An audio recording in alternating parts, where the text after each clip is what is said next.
100-ലധികം സീറ്റുകൾ നേടി അടുത്ത നിയമസഭാ തെരഞ്ഞെടുപ്പിൽ UDF അധികാരത്തിൽ വരും, അല്ലെങ്കിൽ ഞാൻ രാഷ്ട്രീയ വനവാസത്തിന് പോകും. ഇതാണ് പ്രതിപക്ഷ നേതാവ് VD സതീശൻ ഉൾപ്പെടെയുള്ള കോൺഗ്രസ് നേതാക്കൾ പറയുന്നത്. VD സതീശൻ മാത്രമാണ് 100+ എന്ന് ആവർത്തിച്ച് പറയുന്നുള്ളൂ. മറ്റ് നേതാക്കളൊന്നും അങ്ങനെ പറയുന്നില്ല. കാരണം അവർക്ക് അത്ര ആത്മവിശ്വാസമില്ല. VD സതീശനും ആത്മവിശ്വാസമില്ല. പിന്നെ പ്രവർത്തകരെ ഒന്ന് ഉണർത്താൻ, പിന്നെ ജയിക്കുമെന്ന പൊതുപ്രതീതി വരുത്താൻ, അങ്ങനെ കുറച്ച് വോട്ട് കിട്ടുമല്ലോ. അങ്ങനെയൊക്കെ ചേർത്ത് എങ്ങനെയെങ്കിലും കടന്നുകൂടാൻ കഴിയുമോ എന്നാണ് VD സതീശൻ നോക്കുന്നത്. എന്നാൽ അതൊന്നും നടക്കില്ല എന്ന് കോൺഗ്രസിൻ്റെ വയനാട് നടന്ന ക്യാമ്പിൽ വളരെ വ്യക്തമായി പറഞ്ഞിട്ടുണ്ട്. കോൺഗ്രസിന് വേണ്ടി രാഷ്ട്രീയ തന്ത്രങ്ങൾ ആവിഷ്കരിക്കാൻ കൊണ്ടുവന്ന സുനിൽ കനോഗുരു അദ്ദേഹം പറഞ്ഞു, കേരളത്തിൽ ഭരണവിരുദ്ധ വികാരമില്ല. ജാതി സംഘടനകളുടെ, മതസംഘടനകളുടെ ഇടപെടലിലൂടെയാണ് ഇപ്പോഴത്തെ വിജയം. അത് സ്ഥായിയായി നിൽക്കില്ല. സർക്കാർ വിരുദ്ധ വികാരം കേരളത്തിൽ എവിടെയും കാണാൻ കഴിഞ്ഞിട്ടില്ല എന്ന് അദ്ദേഹം ഉറപ്പിച്ചു പറഞ്ഞു. കോൺഗ്രസ് നേതാക്കൾക്ക് വിശ്വാസമുണ്ടായിരുന്നില്ല. അവസാനം അവർക്കത് സമ്മതിക്കേണ്ടി വന്നു. അപ്പോൾ പറഞ്ഞു, എന്താണ് പോകാൻ വഴി? രക്ഷയില്ല. UDFിൽ നിന്ന് ഘടകകക്ഷികളെ അടർത്തിയെടുക്കണം. അതിനായി പിന്നീട് നെട്ടോട്ടം. അങ്ങനെയാണ് കേരള കോൺഗ്രസ് ജോസഫ് ഗ്രൂപ്പിൻ്റെ പിറകെ നടന്നുകൊണ്ടിരിക്കുന്നത്. ജോസഫ് ഗ്രൂപ്പ് പറ്റില്ല, ഞങ്ങളില്ല, എന്തിനാണ് ഞങ്ങളെക്കുറിച്ച് ഇങ്ങനെ ചർച്ച ചെയ്യുന്നത്, ഞങ്ങളെ വെച്ച് അങ്ങനെ വിസ്മയം കളിക്കേണ്ട എന്ന് കേരള കോൺഗ്രസ് മാണി ഗ്രൂപ്പ് നേതാക്കൾ പരസ്യമായി പറഞ്ഞു. റോഷി അഗസ്റ്റിൻ മാധ്യമങ്ങളോട് സംസാരിച്ചു. ജോസ് കെ മാണി വിദേശത്തായതുകൊണ്ട് ഫേസ്ബുക്ക് പോസ്റ്റ് ഇട്ടു. എന്നിട്ടും അതിൽ പിടിച്ച് തൂങ്ങാനാണ് കോൺഗ്രസ് നേതാക്കൾ ശ്രമിക്കുന്നത്. നാണക്കേടാണ് എന്ന് പറയുന്നു P രാജീവ്. ആത്മവിശ്വാസമില്ലാത്ത UDFിനെയാണ് കാണാൻ കഴിയുന്നത് എന്ന് ഉറപ്പിച്ചു പറഞ്ഞു മന്ത്രി P രാജീവ്. അദ്ദേഹത്തിൻ്റെ വാക്കുകൾ കേൾക്കാം.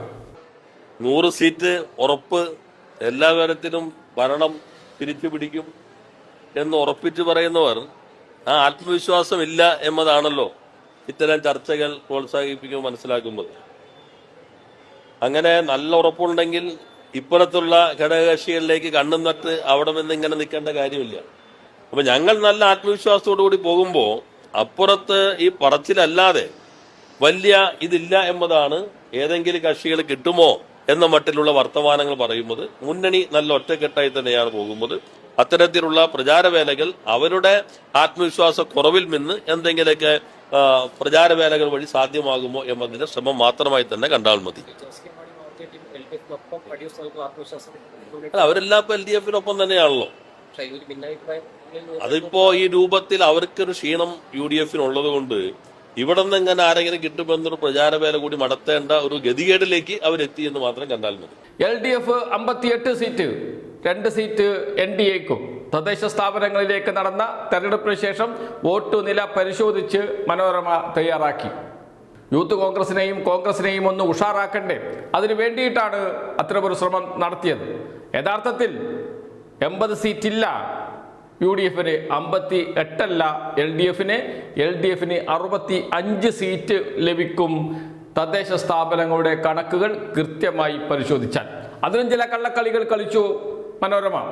കാരണം എങ്ങനെയെങ്കിലും ഒരു ആത്മവിശ്വാസം അവർക്ക് ഉണ്ടാക്കി കൊടുക്കണം UDFിന്, അതിനുവേണ്ടിയുള്ള കളി.